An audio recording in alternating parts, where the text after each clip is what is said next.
Good morning. My name is Dr. Dustin Sulak. I'm an osteopathic physician with a general practice in Maine. And over the last 6 years, my practice has focused on cannabinoid medicine. It's grown from a small private practice to 3 locations in New England. And together with my colleagues, we take care of 18,000 patients who use medical cannabis to treat real health conditions. Today, it's my pleasure to share with you what I've learned about how to dose cannabis to find the optimal therapeutic effects. But before I do that, I'd like to share with you the story of one of my patients named Bryce.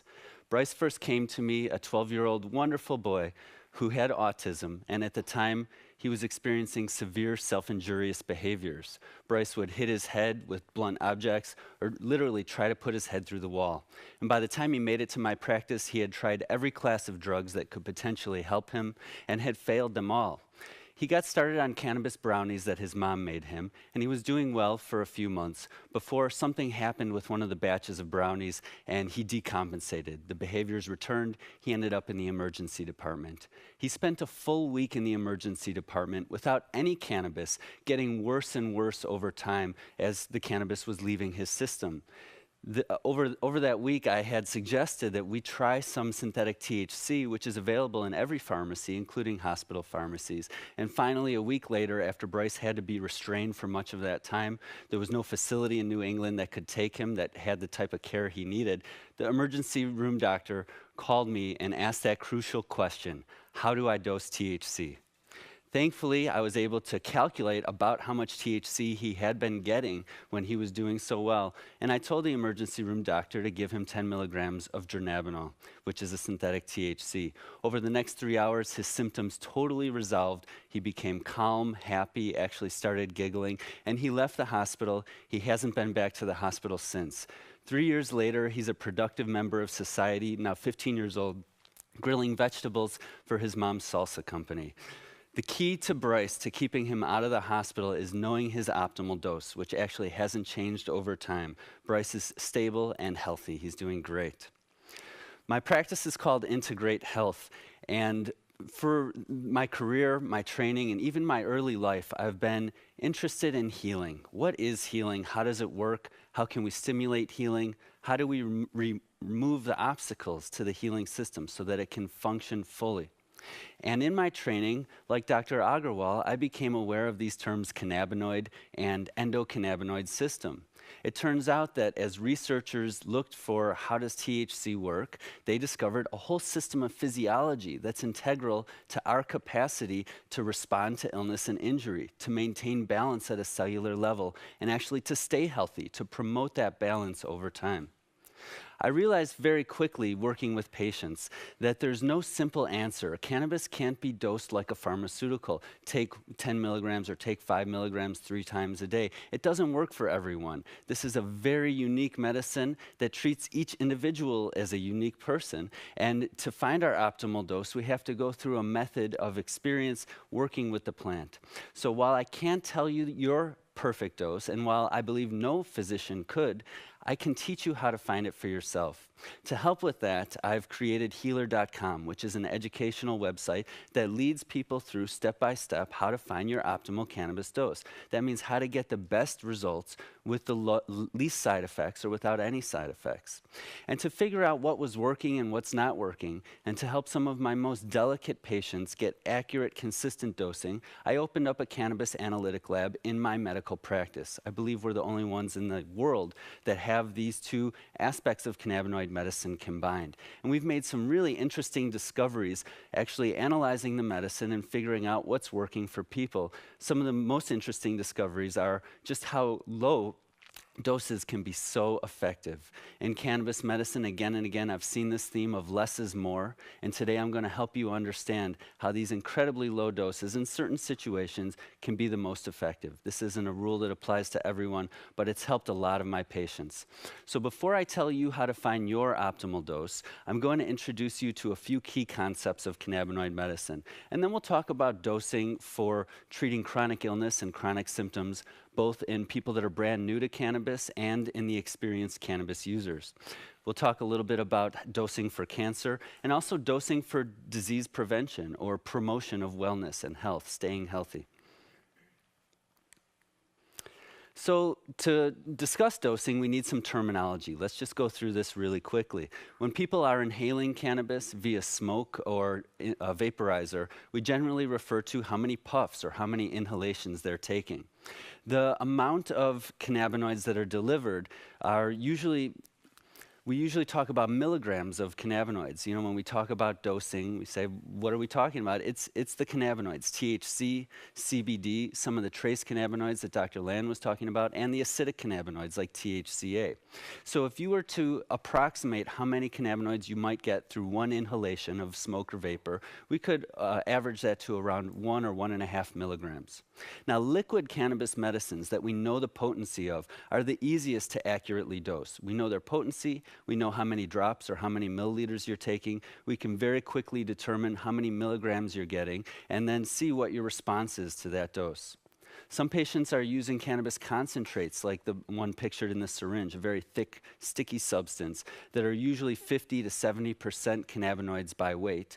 And when we discuss the dosing of these concentrates, people often describe them as little globs the size of a grain of rice. A grain of rice might contain 25 to 75 milligrams of active cannabinoids. So dosing by the milligram is a new theme in cannabinoid medicine, and it's really helped us take this field to the next level. The medical way of thinking about dosing by body weight, which I've described on this page for cannabis, is extremely wide. So I see people responding to very low doses. I see people responding to very high doses. There's actually a 300 to 600-fold dosing range that's safe and effective. We don't see that for any other medicine. Just to put this into terms that are easy to understand, for someone my body weight, I might do well if I had a chronic disease with 3 milligrams of cannabinoids a day, or I might do well with 1,700 milligrams per day.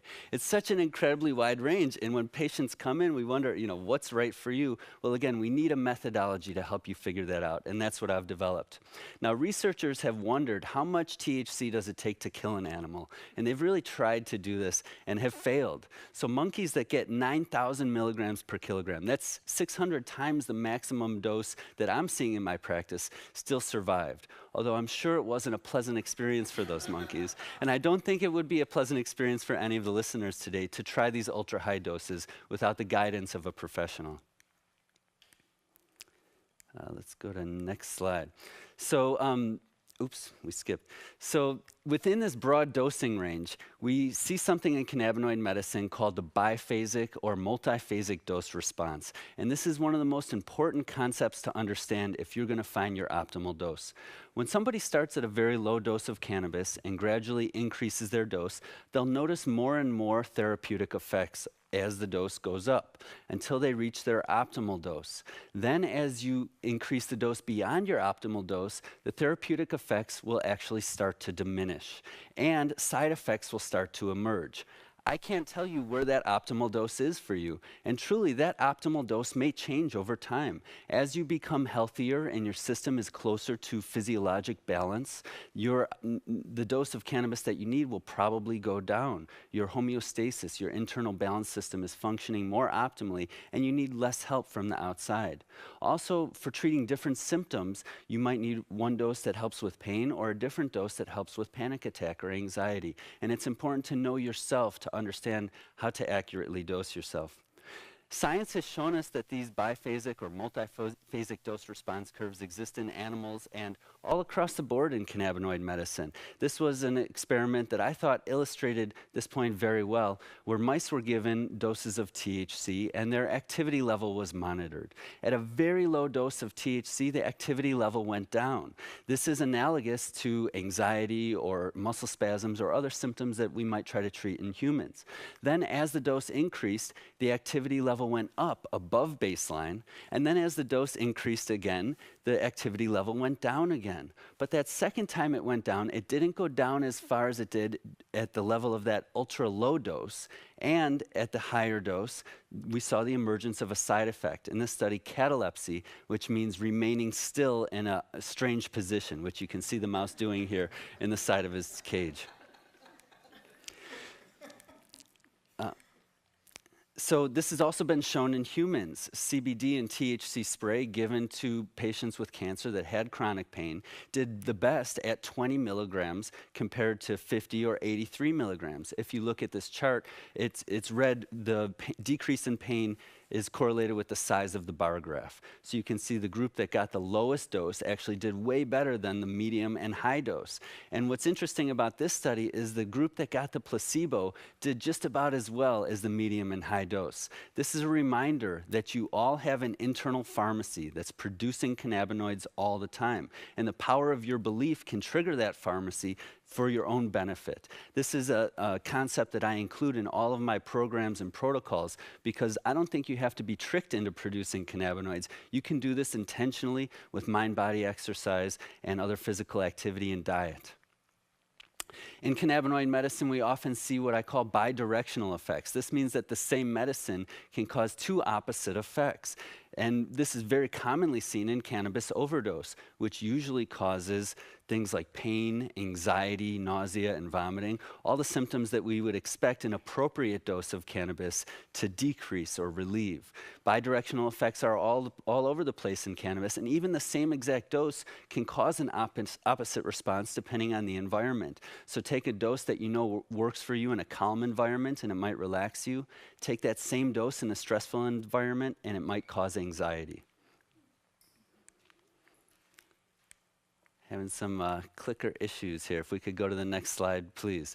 So let's, the therapeutic window. This is a great concept in medicine. The therapeutic window is the distance between the minimal effective dose and the maximum tolerable dose. And when people first start using cannabis, the therapeutic window can be somewhat narrow. When we're looking for the optimal therapeutic dose, it's going to be somewhere in that window. And what's beautiful about cannabinoid medicine is that if we approach it correctly, we can actually widen that window over time through the processes of sensitization and tolerance. Sensitization means that when people first start using cannabis, they generally become more sensitive to it over time. Their endocannabinoid system is becoming more sensitive. This takes the right or the left side of that window and starts to open it. And it's part of my protocols for introducing people that are new to cannabis very gradually so they can become sensitive. A lot of the listeners can probably relate to this because the first time or two that they tried using cannabis, they might have felt nothing, and then it was that second or third time that they finally got an effect. There was sensitization going on there. At the other end of the window, we have tolerance building, but almost always people that use cannabis at moderate to high doses for some prolonged period of time will build tolerance to the side effects faster than they build tolerance to the benefits. This again pushes open that window and allows it to get wider and wider because the maximum tolerable dose is no longer limited by side effects that used to be there. Now, a lot of patients have describe their maximum tolerable dose limited by psychoactivity. And this is a new theme for me. I used to think that my patients would want to get high, but more and more I'm seeing over the last several years that people don't want to be impaired at all. They don't even want any psychoactive effect. They want to treat their pain or treat their nausea or whatever it may be, go to work and be unimpaired. There's certainly strategies that you can use, such as ultra low dosing of THC, combining CBD and THC perhaps at a 3-to-1 ratio or greater, using the raw cannabinoids like THCA, and other strategies that I cover in my education material on healer.com. CBD is a great strategy both for new users and for existing users to help improve the benefits and decrease the side effects. CBD also has a bidirectional effect to it. So low doses are often stimulating and awakening, while high doses can be sedating. And some conditions respond to incredibly high doses of CBD, like THC. 100 to 500 milligrams per dose are sometimes needed to treat things like epilepsy and psychosis. Overall, as we add CBD into THC for existing users of cannabis, they tend to find different responses. And if you're an existing user, I encourage you to explore this to see how you can optimize your dose. You may find that your total number of milligrams goes up as you add in the CBD, but your requirements for THC may actually go down. In my practice, I've also seen some really incredible results with raw cannabinoids. And although here I have a bunch of raw buds pictured on a plate, the real message that I've been seeing using the analytics to guide our discovery is that tiny doses of raw cannabinoids can have profound effects that I would have never expected. And so if you haven't tried this before, I encourage you to experiment with just eating a very small piece of a raw bud once or twice a day and see what health benefits you can get from that. So for the new user, we have a lot of patients coming in that are brand new to cannabis. Pictured here is my grandmother, Elaine Sulak, on her 91st birthday. Elaine started using cannabis about 3 years ago, and since that time, she's had decreased pain from her arthritis. It stimulated her appetite, which is a major issue for her. She's become more clear cognitively and generally more positive and a better outlook on life and death, more comfortable with her own mortality. The transformation that we've seen is incredible, and she does not have to deal with any side effects from cannabis because it's dosed appropriately. For new users, I always recommend that they start out subtherapeutic and then increase that dose gradually until they just feel the minimal response, just the slightest effect. Stay at that slightest effect dose for 3 days, and then on day 4, go ahead and gradually increase again until you get the therapeutic benefits you're looking for. Again, this will help widen that therapeutic window. You don't want to rush into it, especially with new users when the window is narrow. An overdose of cannabis can be uncomfortable, and even though it's safe and non-toxic, it can really turn people off to the potential this medicine has for them, and they won't try it again. So for new users, it's a great idea to start low, go slow, and don't be afraid to go all the way.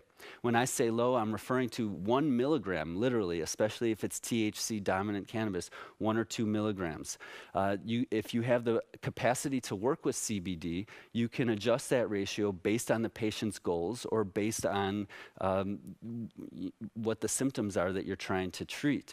But if you don't know where to start, a 1-to-1 ratio of CBD to THC is broadly safe and effective for a wide range of patients. I always teach a self-awareness technique because if you're going to, if I'm empowering you to dose yourself with cannabis and find your optimal dose, then you have to be able to listen to your body and understand what it's telling you about your response to that dose. The self-awareness technique I teach is called the inner inventory. It's really simple, and I'm just going to walk you through it right now. So just take a minute, sit comfortably. Let's all do this together. And to begin with, I'd like you on a scale from 1 to 10, just take a deep breath and rate that breath for how easy and smooth it is. Just a single breath.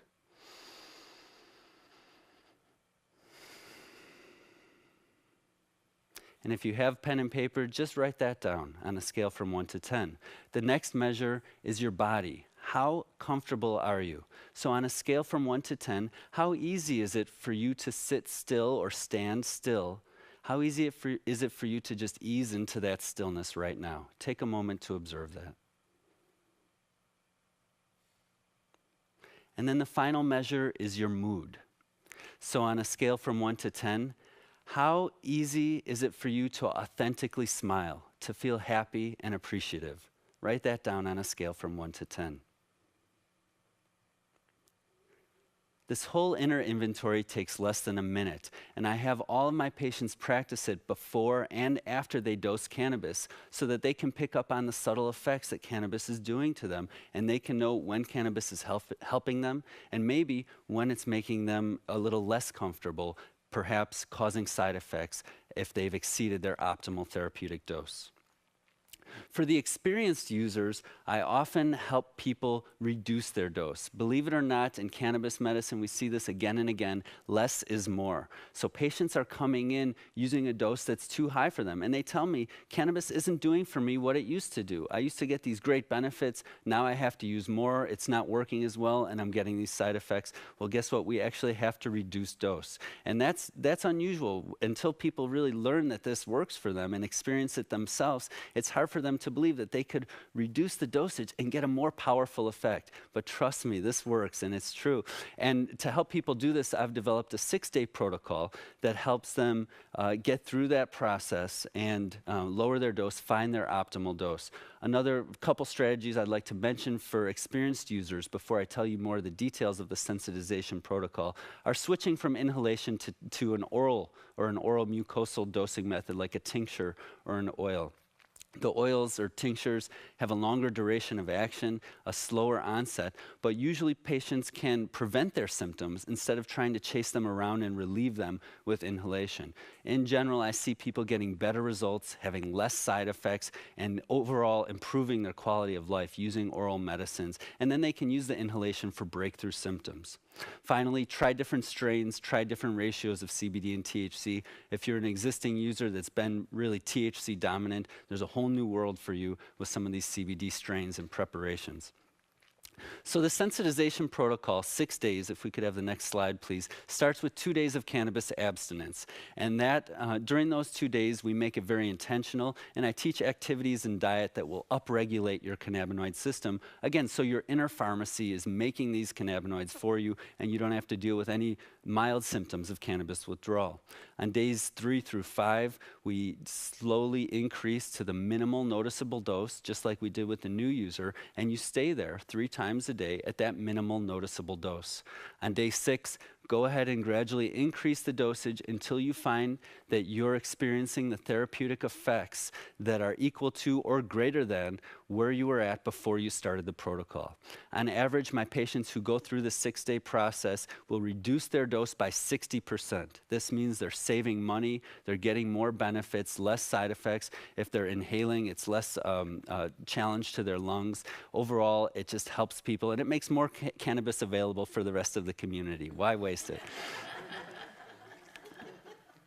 You'll hear from some other experts in this summit about cancer dosing. And the main point I want to make is that while some patients are doing extremely well with ultra-high doses of cannabinoids to treat their cancer, I believe that other patients can do well with low doses. Some of the patients that are taking these ultra-high doses actually lose some of the symptomatic benefits that they were getting at low doses. And when we look at the science, we know that cannabis can kill cancer with a variety of different mechanisms. Based on that science, I believe some of these mechanisms are triggered by low doses, some are triggered by very high doses, and there's no way to know exactly what's right for you. So if you have cancer and you're working with cannabis, I encourage you to find a clinician that knows what they're doing and to work with them closely. Again, all the answers are inside of you. So if you can listen to your system, listen to your body, it will tell you how are you responding to this cannabis and what to do next. Cannabis has a great potential for disease prevention and health promotion. If we look at large population studies, we see that cannabis users have less obesity and diabetes. Cannabis can protect from heart attack, protect from the damage of stroke, prevent dementia, decrease blood pressure, all the anti-cancer properties, and relieve stress. Stress is a major component of almost every chronic illness. So I am certain that there is a role in this toxic, stressful environment that we live in for using cannabis to stay healthy and prevent disease. And if we're going to do that, I suspect the best way is with very low doses, even low doses of THC that are sub-psychoactive, that are so low you don't even feel them, but they're still active in the system, modulating the endocannabinoid system and promoting cellular balance, reducing inflammation, and subtly perhaps reducing anxiety. And then also the raw cannabinoids, which are non-psychoactive, have a variety of anti-inflammatory and antioxidant effects. In summary, cannabis dosing is highly individualized. No one can tell you how to do it, but we can teach you how to do it. Sorry, the summary slide, thank you.